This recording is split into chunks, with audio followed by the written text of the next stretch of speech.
광주 북구의 의원으로 10년 넘게 의정 활동을 했는데 그동안의 성과를 꼽는다면 어떤 것들이 있습니까? 기초의원의 큰 장점은 매일 지역 주민들과 지역 현안에 대해서 많은 이야기를 나누고 또 그에 대한 문제점을 해결하는 데 있습니다. 저 또한 북구의 의장이기 전에 기초의원의 한 사람으로서 10여 년 넘게 지역 주민들과 함께 모든 문제를 서로 간에 머리를 맞대면서 이야기하고 토론하고 그러면서 모든 문제점을 해결해 왔습니다. 그중에 제가 가장 뜻깊게 생각하는 것은요. 전국 주민발의 최초인 어린이 청소년 친화도시 조례입니다. 이 조례는 12,000여 명의 우리 북구 주민들과 학부모, 어린이 청소년 그리고 청소년 전문가들이 같이 2년 넘게 서로 토의하고 상의하고 그래서 만든 조례입니다. 저는 이 조례가 만들어질 때 상당히 가슴이 웅크려졌습니다. 의원들이 몇 명이 모여서 머리를 맞대서 만든 조례가 아니라 어린이 청소년의 관심이 있고 뜻이 있고 했던 우리 북구 주민 12,000여 명이 참여했다는 것에 대해서 지금도 생각하면 눈시로 뜨거워지는데요. 그러한 조례에 만들었던 가장 큰 기억이 남고요. 두 번째로는 우리나라의 문제점 그리고 사회적 이슈가 되고 있었던 위안부 문제입니다. 제 기억으로 재작년 12월에 우리 북구에서 결의문을 냈습니다. 북구의 소녀상을 평화의 소장을 만들자. 그리고 나서 3,700여 명의 북구민들이 순수한 성금과 동참을 해서 올 8월 달에 북구청 광장에 딱 세워졌을 때 그때의 벅찬 감동도 잊지 못할 것입니다. 지방자치에 대한 소신과 정치 철학은 무엇입니까? 아마 내년 선거에는 지방선거가 있는데요. 그때는 아마 대통령이 공약을 내세웠던 지방분권형 개헌을 위한 투표가 있을 걸로 생각이 됩니다. 지방자치는 많은 사람이 쉽게 생각하는데요. 정확한 지방자치는 중앙정부로부터 행정, 그 다음에 재정, 인사에 대한 안전한 독립을 말하는 것입니다. 그런데 지금의 지방자치는 안전한 지방자치가 아닙니다. 그래서 현 문재인 정부가 들어서면서 문재인 후보가 공약으로 내세웠고 그걸 내서 대통령 된 지금에 내년에 지방선거를 겸하면서 지방분권형 개헌을 위한 투표도 같이 않을까 하는 생각이 듭니다. 제 정치 철학은 함께하면 바꿀 수 있다는 믿음입니다. 제가 의정 활동을 하면서 약 11년 동안 항상 가져왔던 소신이고요. 변하지 않는 신념입니다. 이 함께라는 의미는요.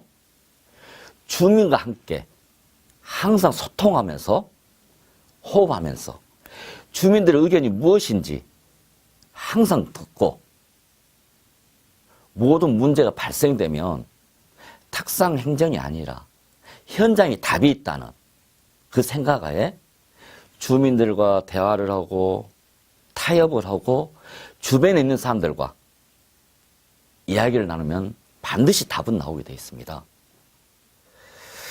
저는 지금도 11년 동안 해오면서 항상 언제나 의원으로서 주민과 함께 간다는 그 신념 하나로 살아오고 있습니다. 앞으로도 이 신념은 바로 끝까지 지키면서 가겠습니다. 네, 부장님, 북구에서 가장 큰 현안 사업은 무엇이며 그 해결 방안은 무엇이라 보십니까? 북구의 현안 사업이라 하면 몇 가지가 있는데요. 그 중에는 보면 강주시와 연계된 것도 있습니다. 그중 가장 큰 것은 강주역 주변의 공동화 문제입니다. 도심 공동화가 심해진 이유는요, 이 강주역에 KTX가 진입이 되지 않으면서 진행됐던 것인데, 많은 정치인들이 이 강주역 문제를 지역 주민들의 눈으로, 강주 시민의 눈으로 쳐다봐야 되는데, 자기의 정치적 입지나 기타 여터 간의 그 사정에 의해서 바라보지 않고 이용했다는 것입니다. 제가 지금 3선을 하고 있는데요. 초선인 2007년도부터 이 문제를 계속 제기해 왔습니다. 왜? KTX가 들어오지 않음으로 해서 강주역이 유명무실한 상태가 돼가고 있다. 그러면 이미 정부에서는 송정역에 대해서 수천억 원을 투자한다고 해놓고 있습니다. 수천억을 투자한 송정역을 놔두고 강주역에 투자를 하겠습니까? 그래서 저는 구정질문이나 행정사무감서나 5분 반을 통해서 집행부에 이런 요구를 했습니다. 국토부의 AI인 철도청에 우리가 강주역을 포기할 테니까 강주역의 수만 평의 부지를 절반으로 나눠서 북구에 무상 인해를 해주라. 강주시 교육청이 지금 부지가 엄청 협소합니다. 강주시 교육청이 옮기려고 땅이 없습니다. 그래서 저는 강주시 교육청이 이곳에 들어와야 되고, 북부서 범위는 커져 있는데 북부서 또한 너무 협소해져 있습니다. 북부 경찰서도 들어와야 되고, 북부 세무서 이미 저희하고도 이야기가 돼 있습니다. 부지만 확보되면 들어오겠다. 저는 이러한 모든 행정기관들이 들어오게 되면 강주역 주변은 도심 공동화 현상이 줄어들 것이다. 그리고 이 행정경이 들어오더라도 수만 평 이런 땅을 다 차지할 수는 없습니다. 그렇지만 저는 이 도심 한가운데 행정기관이 들어와 있고 거기에 공원이 들어오게 되면 인근에 있는 직장인들과 인근에 있는 시민들이 이 공원에 와서 가족들과 함께 쉬고 보내면서 식사나 여타 모든 것을 그 주변에서 해결해야 된다는 것이죠. 그러면 강주역 주변의 고심 공동해상은 당연히 줄어들 것이다. 그 주장을 10여 년부터 해왔습니다. 그렇지만 지역에 유력한 정치인들과 일부 행정가가 자기의 생각을 계속 주장을 해왔습니다. 근데 작년부터 그 생각이 또 바뀌었더라고요. 결국은 제가 주장했던 10여 년부터 주장했던 것이 옳다는 것이 진짜 증명이 되고 있습니다. 저는 지금이라도 늦지 않았다고 생각합니다. 옛말에 이런 말 있지 않습니까? 늦었다고 생각할 때가 가장 빠를 때다. 지금부터라도 지역의 유력한 정치인들과 지역 주민들과 행정기관과 중앙정부와 협상을 해서 이런 것을 따내야지만이 우리 북구 주민뿐이 아니라 강주시 전체가 살 것이라고 생각합니다. 네. 북구만의 축제가 있지만 대표적인 축제는 현재까지 없습니다. 네, 여기에 대해서 한 말씀 해주십시오. 북구에 예전에 김치축제가 있었죠. 강주시에서 주관하고 하는 김치축제가 있었지만 김치 음식 박물관이 남구로 이전되면서 그 축제 또한 남구로 이전돼 갔습니다. 그래서 지금 북구에는 대표적인 축제가 없어졌는데요. 그런데 현재 전국적으로 보면은요, 다양한 대표 축제가 그 지역적으로 많이 개최되고 있습니다. 올해 문화체육관광부 자료에 따르면 전국 지자체 축제가 약 733건이 된다고 합니다.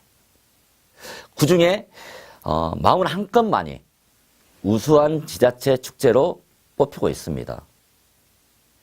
이것은 단순한 지역 축제로 가기 위한 또는 지역 단체장의 치적, 내가 했을 때 뭘 했다.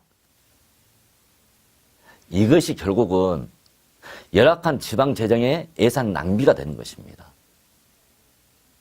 저는 이러한 그 단체장의 치적 쌓기나 단순한 지역민들의 호응을 얻기 위한 예산만 들어간 축제는 반대합니다. 그렇지만 우리 북구에는요, 우리 무등산 국립공원이 있고요. 그리고 무등산권을 또 관광한 주제로 한 무등산 관광 벨트가 조성이 되어 있습니다. 인근에요, 담양군과 또 연계해서 소세원, 얼마나 아름다운 개인 사원입니까? 이런 분과 같이 하게 되면 전 충분히 1박 2일 내지는 2박 3일 정도는 북구와 강주시와 담양권을 엮어서 충분히 하나의 문화권을 형성하고 그것을 조금 더 다양하게 연구하고 정책을 펴나가면 지역의 축제에 버금가는 하나의 문화 행사가 되지 않을까 생각합니다. 이 문화 행사가 잘 되게 되면 결국은 축제로 크게 변환될 수 있는 것이죠. 저는 그렇게 생각합니다. 북구 발전을 위한 비전은 무엇이라 보십니까? 제가 가장 크게 생각하는 것은요, 청년 일자리입니다.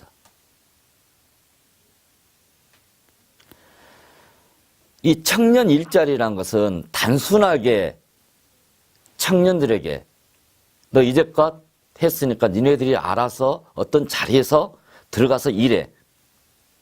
왜 일 안 해? 그 문제가 아닙니다. 사회에서, 정부에서 그에 맞는 일자리를 만들어주는 것입니다. 우리 북구에는요, 가깝게는 전남대학교, 그리고 서영대학교, 동광대학교, 교육대학교, 이 네 곳이 있습니다. 여기에 많은 청년들이 내일의 꿈을 이루기 위해서 학업에 열중하고 있습니다. 여기에 있는 수많은 우리 우수한 청년들, 이건 북구만의 문제는 아니겠죠. 이분들에게, 이 청년들에게 일자리를 줘야 되는데, 저는 이 청년들에게 일자리만 막연하게 들릴 수도 있겠지만 지금 이 정부가 어떤 정부입니까? 호남민이 주축이 돼서 만든 문재인 정부입니다. 문재인 정부가 들었으면서 이 호남에게 약속을 했습니다. 제4차 산업, 우리 북구 오령동에 보면요, 첨단 제3단지가 형성이 되려고 하고 있습니다. 이 첨단 3지구에는 이 4차 산업이 들어가게 되겠죠. 거기에는 영상, 전기, 통신, 많은 컴퓨터, 이런 일자리가 생겨나면서 우리의 우수한 인재들이 거기에 들어갈 수 있다는 것이죠. 그리고 이 작게는, 북교에는 보면은요, 이 젊은 청년들이 조그만하게 사회적 경제기업을 만들어서 가고 있습니다. 그게 약 157개가 되고 있습니다. 물론 그 기업들은 적게는 2명, 많게는 5, 6명이 하고 있습니다. 우리나라 굴지 사업들이요, 우리 예를 들면 뭐 삼성, 현대, 뭐 대우, 이런 기업들도 처음에는 조그만 데서 시작됐던 것이거든요. 우리 북구에 이 조그만 사회적 기업들이, 이 청년들이 다 하고 있습니다. 우리 북구청에서 지원을 하고 있고요. 그렇지만 아직은 미약하고 있습니다. 저는 이번 문재인 정부에 많은 것을 요구해야 한다고 생각합니다. 그 문재인 정부도 이미 공약을 내세웠고 그것을 문재인 정부가 실행을 할 수 있도록 우리 북구청과 북구의회와 나아가서는 강주시, 그리고 강주시에 당을 떠나서 지역의 국회의원들과 수많은 유력 정치인들이 모두 함께 한 마음으로 요구해야 한다고 생각합니다. 그러면 우리 청년들 절대 떠나지 않습니다. 네, 끝으로 집행부와 45만 구민들에게 당부하고 싶은 말씀 한마디 해주십시오. 약 11년 4개월 동안 북구의 의원으로서 열심히 달려왔다고 생각합니다. 그리고 제가 처음 공약을 내세웠던 것도 생각이 납니다. 저는 오로지 주민들과 함께 주민만 바라보고 가겠습니다. 그리고 주민들의 이야기를 듣고 모든 문제는 현장에 답이 있다 라는 생각을 해왔습니다. 제가 의정활동을 시작하기 전에 모 기업에서 노동운동을 했습니다. 노동운동을 하고 사회적 활동을 하고 활동하면서 느꼈던 것이 모든 문제는 다른 데에 있는 게 아니라 현장에 있으며 답 또한 현장에 있다는 생각을 했습니다. 그래서 지역의 현안, 주민들의 민원, 어떤 사회적 이슈가 나타날 때마다 항상 현장으로 달려갔습니다. 거기에서 북구 주민들과 그리고 그 현장에 있는 사람들과 많은 이야기를 나누면서 때로는 공무원들과 이야기를 나누면서 모든 문제를 해결하려고 노력해 왔습니다. 현재는 제가 북구의 의장이라는 무거운 직함을 들고 있지만 오로지 지금도 앞으로도 45만 북구 주민만 생각하고 달려가겠습니다. 이제 7대 의회도 이제 마무리되는 시점입니다. 남은 기간 끝까지 유종의 미를 걸을 수 있도록 저를 포함한 우리 19분의 북구인들과 함께 마무리를 짓도록 하겠습니다. 그리고 부족하지만 지금까지 저를 아껴주시고 성원해 주신 모든 분들께 이 자리를 위해서 감사를 드리고요. 마지막으로 드릴 수 있는 말씀은 우리 북구민 여러분들과 또 강주매일 신문 구독자 여러분 그리고 강주매일 TV 시청자 여러분들의 가정에 무한한 행복과 건강을 기원하면서 이만 마치겠습니다. 고맙습니다.